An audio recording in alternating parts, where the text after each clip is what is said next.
So, so being a therapist and working with um, the population is young men transitioning from transitioning into adulthood. Um, and we talked about the maladaptive behaviors that kind of protected them during childhood. What would you say? Would you say that you see them kind of like having difficulty in showing up in their relationships now because of the maladaptive attachment styles? Sure, yeah.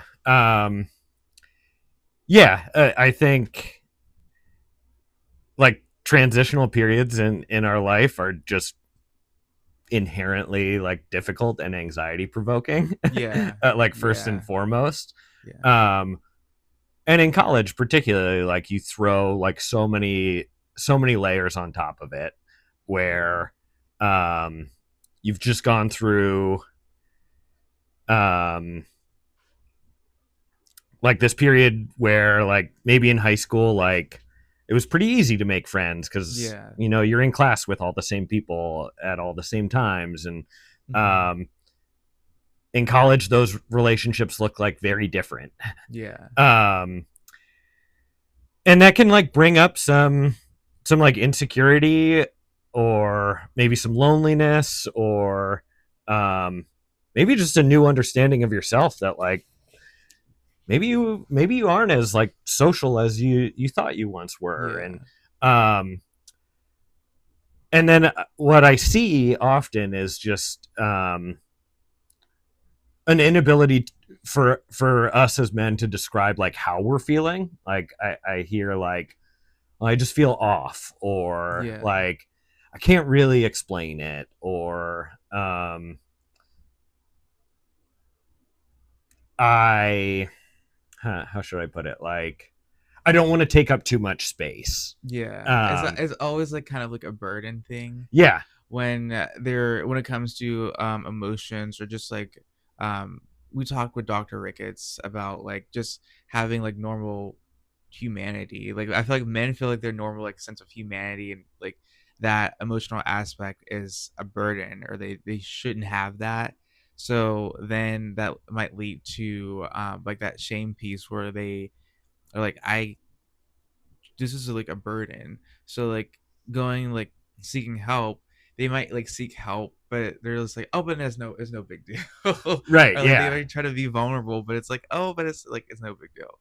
Yeah, So yeah, a lot of just like minimizing, like my problems aren't as bad as somebody else's. But um with like the college population specifically, it's like, no dude, like you're on the precipice of like a lot of like big shit in life, right? Like yeah.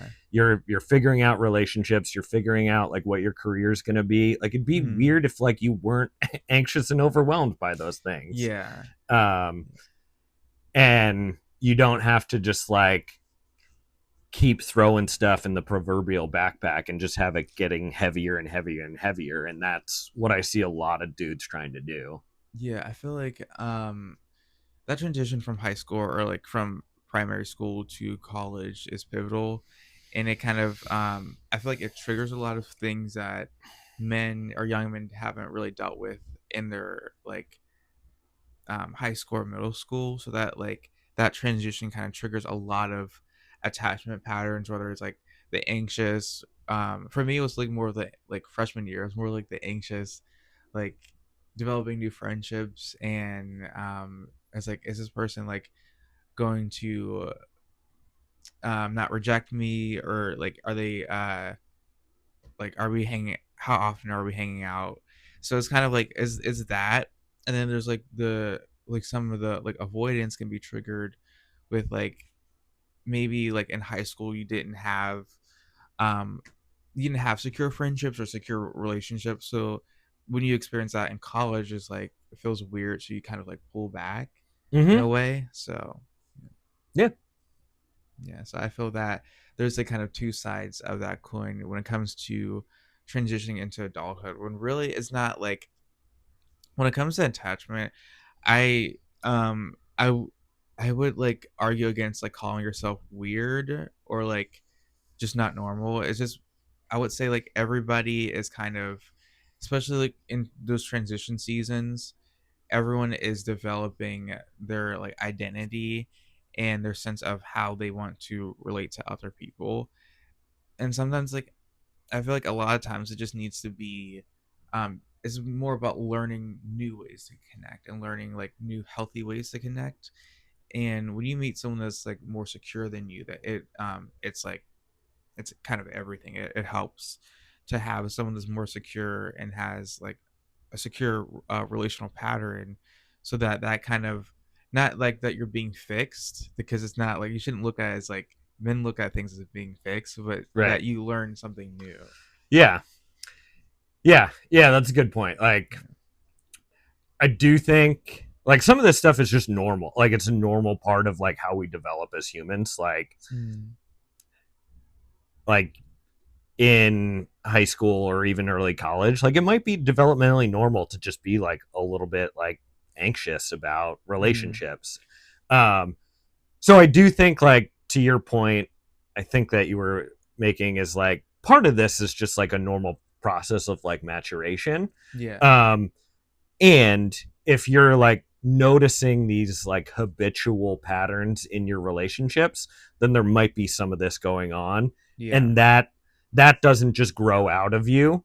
Mm. Um, that needs to be changed with like intention and awareness and different ways of showing up in relationship. Yeah, because I feel like a lot of men can have that like sense of pride of this is how I've always been. Like like I don't need to learn like anything new, because we can be get so like have a false sense of security in the way that we're relating to people, that we feel that it's the only way because maybe it's like our culture or family background. Mm-hmm. But sometimes it's like it's not, sometimes like what we've learned isn't always the healthiest thing. And I think college or like post high school is an opportunity to learn new ways of connecting with people. And for me personally, it was more about like having that balance between closeness and autonomy. And that like that helped me to feel more secure, because before I would always like feel that like a friendship or relationship um isn't healthy because like we were kind of distant in one season. So like going to coming to college kind of helped reframe that, and like reframe that because like high school you see people like every day, like you Right. see Yeah. like the same people like every day. And like college is like a more varied, like sometimes you might see one person like one day and like maybe you might see them like in a few days. It's like very it's varied. So I think having that like balance kind of changes, forces you to change your attachment style in a way. But also for me, like I need to be like intentional about my own patterns. And I think that takes a lot of like you said, like awareness. Yeah. Yeah. The I sound like a broken record, but like awareness is half the battle. Just if nothing else, to shake us out of like the autopilot response that we Yeah. typically go into. Because again, this is stuff that's almost been like hardwired into our nervous system. Yeah. So it is like reactionary. But if your brain is aware of it, you can kind of slow down that nervous system response enough to start to do something different. And then that's where new neural pathways start to develop. And like anything, it is like doing reps in the gym. Yeah. These are, again, these are like skills. So they are things that we develop over time. Um, and yeah, it starts with awareness.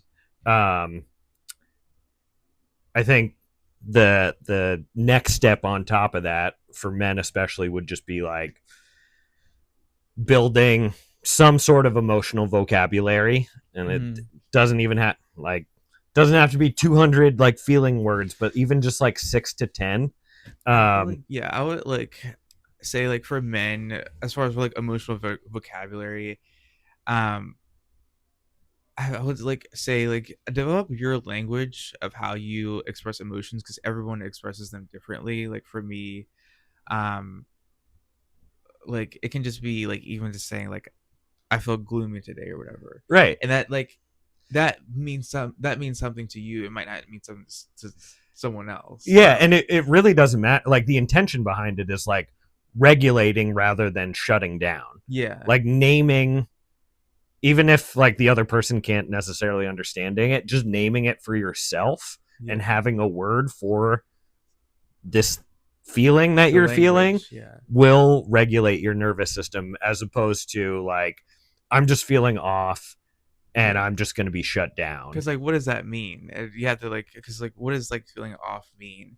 And I feel like because of like they don't have the language, they're and they become disconnected from that experience because they don't know what it means. And I feel like on the other hand, I feel like sometimes men might become like intimidated, like if they go to like a therapist and they have like the like we mentioned like the emotions wheel. Right. Yeah. Not that that's a bad thing, but they might like feel like intimidated by like all the various emotions. But it's really just more like a personal experience. It's more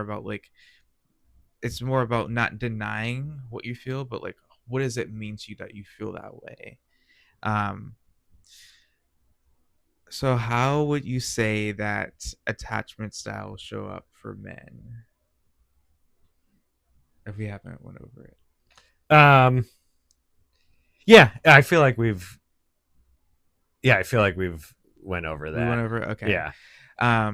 Because like I'm looking at it, it says like avoidant behaviors get praised. I mean, I feel like it's kind of like a reinforcement thing where those like avoidance some of the avoidant behaviors like being independent and like saying that you don't need anyone.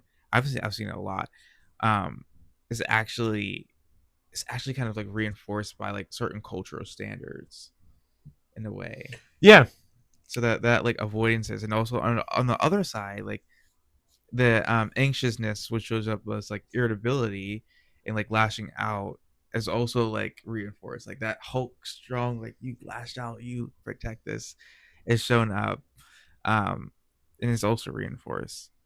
So like I think like attachment is saying like yeah, like this the anger is healthy. Yeah, like the distance is healthy, but there needs to be a balance to it, and there needs to be like you can't just be like one way. Um, so yeah, and the next point is what are some common misconceptions that men have about attachment? Um, yeah, that it, I think the ones that I see are like writing it off as like, no, like my parents did a fine job raising me. Yeah, Or um feeling like that it's like a deficit or a yeah. criticism. Again, like the all this is just like a pattern. Like what are you saying And about me? yeah, and patterns can change. Um, and then yeah, like I think the simplest underscoring of it is like your emotions aren't like weak or wrong or Yeah, unmanly. yeah, and it's I'm seeing like the neediness. Um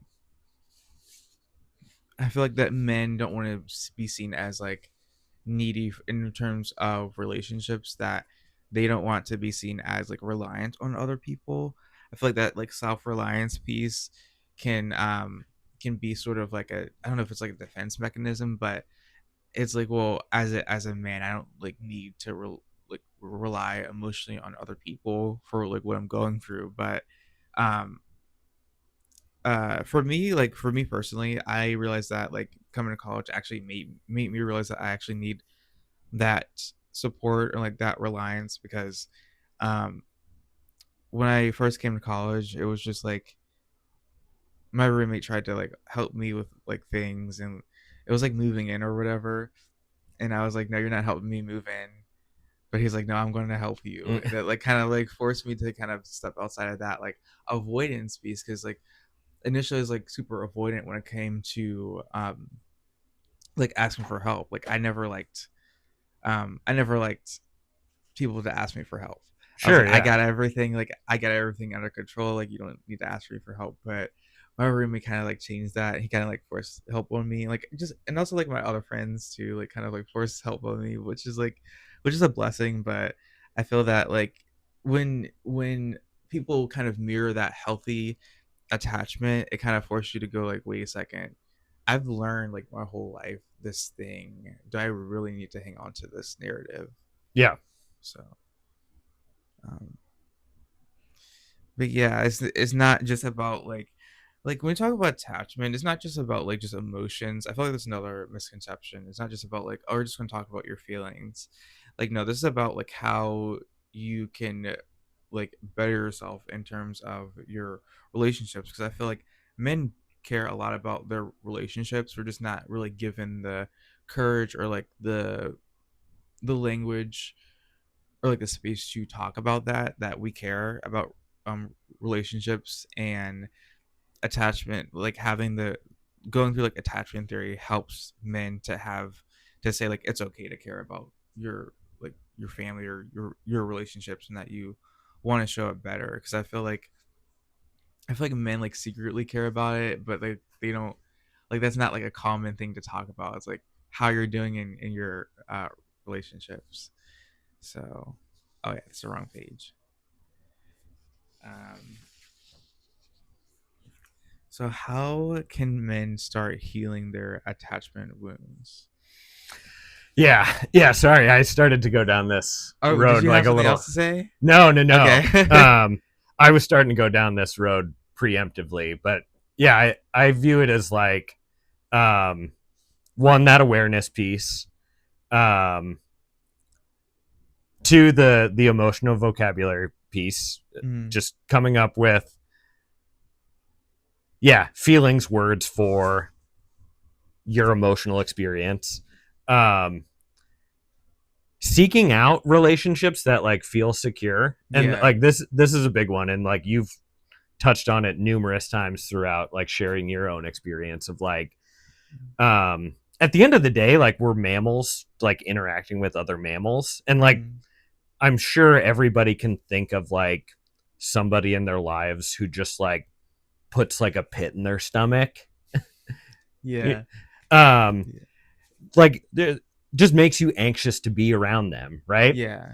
Like that's attachment popping Yeah. up. um so learning to pay attention to just kind of like how other people make us feel, not Mm. emotionally, just like on like a primal like nervous system level. Yeah. um and being aware of that.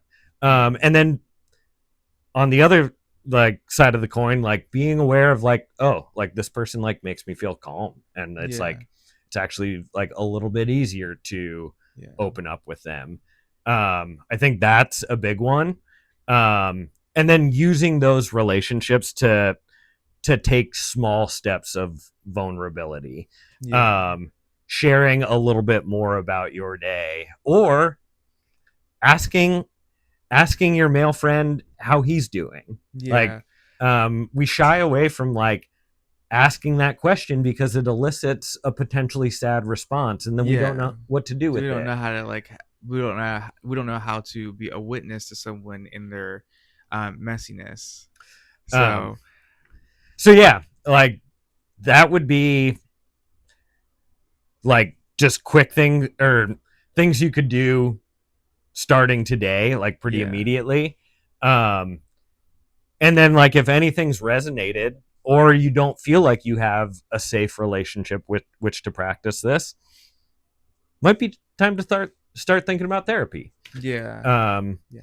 that can be like such a great healthy relationship, um, that is safe and confidential, um, to start dipping your toe into understanding your own attachment style, and then how to improve your relationships through everything that we've talked about today. And therapy is like it's not like people think therapy is just is one modality. It's like many like when I in my clinical and mental health class, we went through like a lot of like different. There's just, like so many different therapies. So people think therapy is just like, oh, I'm just gonna sit down and talk about my thoughts and feelings, but like a lot of therapy for me was like a lot of like psychoeducation and like just learning new things about myself and about the world. I feel like I learned a lot in therapy. Um, you mentioned that like that social support piece. Um, for me, it was like it was quite hard initially to open up because my roommate like he's very like open and like very um he's like kind of like he models that like openness and being open to talk about things. Initially, I was okay, what is this guy trying to like do? Like, why are we talking about like how I feel? Because like I'm not like about to talk about how I feel, but um he like he like sat me down, like we kind of had a conversation, and he's like, yeah, I noticed that you kind of like tend to pull away when we talk about like things that you're going through. And I was like, yeah, I never like had like to I said, to me it feels weird to have someone be interested in things that I'm kind of like wrestling with. And that like feeling weird was kind of like I would say this more, I guess, like the avoidance, because like I didn't like have like that male person to kind of be interested in what I'm wrestling with. So to him, like what he was doing was just so normal. To me, it was more like foreign, and I had to kind of adapt that attachment. I see like attachment as more of like adapting to new situations and new things so you can like grow yourself. Um I like this message. It says attachment style is a starting point, not a life sentence. So I relate to that a lot. Um, do you have anything else you wanted to add, or do you have like? Yeah, Do no. we need like a second episode? Yeah, like Yeah, because there's like so much ultimately, here. like this is something that I could like ramble on endlessly about. Yeah, Um, but I appreciate the, like just the platform to like introduce the idea. yeah, And yeah, yeah, I'm sure I know we were kind of like maybe all over the place today, but yeah. that is just because attachment has a thread through a Connection to lot this is a in connection it. to a lot of Yeah. aspects of life. Um, and yeah, I'd be happy to continue to talk about it in any In way, future, shape, or form. yeah, we should definitely like have like future episodes relating to attachment. So like for the listeners, I would say like just because like you have like a certain attachment, you lean like avoidant or anxious, is not like you're not always going to be that way. There's always like opportunity for growth, especially like if you're young, or if you're like a young man and trying to like kind of like develop your relationships and get better at it. I would say that you're not like it's not you, just because you have one, it doesn't mean like that's the end. So like let this podcast be an encouragement to you that you can change your attachment style and have more secure relationships. So, Yeah, I should have looked up the author, but there's a great book on this called Attached, mm, and I really like it because it starts with kind of like an assessment of what your attachment style might be, yeah, um, which one just helps with that awareness piece for yourself and just like all of the many things that contribute to our attachment style. mm, And then all the subsequent chapters are um, given your attachment style, um, how do you navigate relationships with other attachment styles? So, like, yeah, how do two avoidants relate to one another mm, versus like an avoidant and an anxious? yeah. So, That's if very you're finding interesting. yourself in a partnership or in a friendship where you're in habitual patterns of similar types of conflict, Hmm. that would be a really great resource for people as a jumping off point into this world of attachment. This really Attachment was really interesting. So So we're gonna definitely gonna wrap up. Do you have any like other things to add? I don't think so. Yeah. Thanks for having me, Yeah, so Micah. this was awesome. I definitely learned a lot, and definitely like check out that attached book and check out the Platonic book by Marissa Franco.